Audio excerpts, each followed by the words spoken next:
All right, so now that we know the 1-3-5-7 chord in our left hand, and we know some of the basics about just how to play the piano and our posture and all that, like we can get started with playing like actual lines now in our right hand.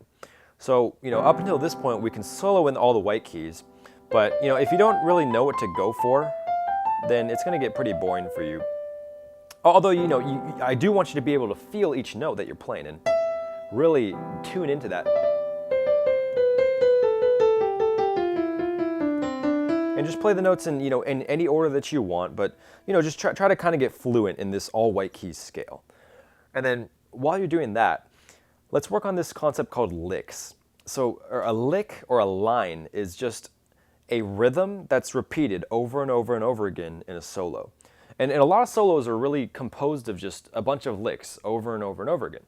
So I'll show you one lick here. So it's really a lot easier to just make an example of rather than just talk about. So a lick would be like this. It'd be like,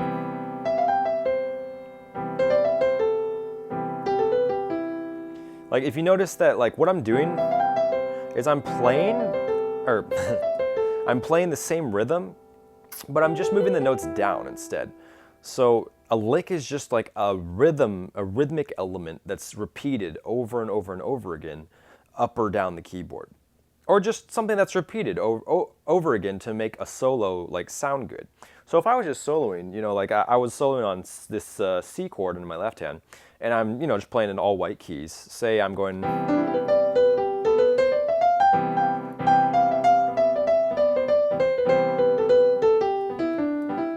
So that lick right there was a lick kind of embedded in that soloing. There was this.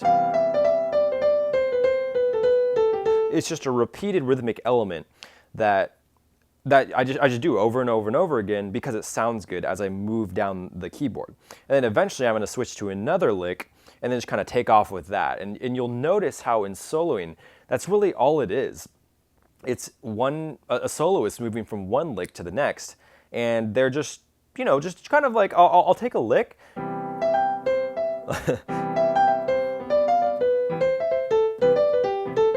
And I'll just kind of experiment with it and really expand upon it.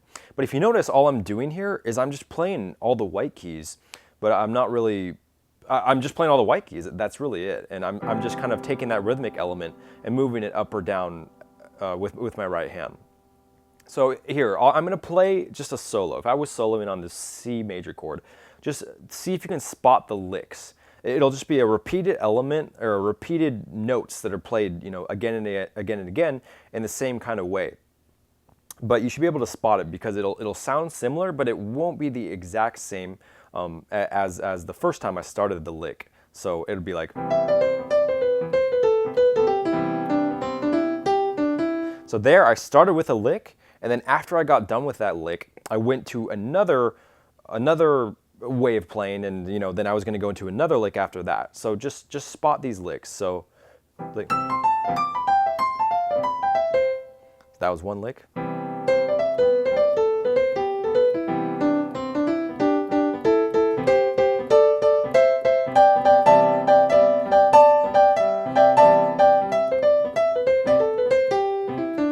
So there, that was like maybe 5 or 6 licks combined together.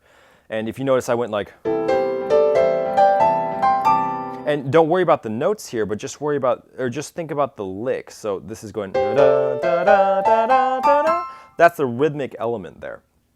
And again, there was what I was doing before was that was one lick followed by this other little other rhythmic element that I can add to it. So that's just a little bit about like how improvisation is started. You start on one note, you feel that note, and then you feel like, oh, well, what does this note want to go to next? And this note wants to go like that. And then so that creates a lick, and then that lick is going to be repeated again and again and again until I want to just kind of change it up a little bit, and then I'll move on to another lick.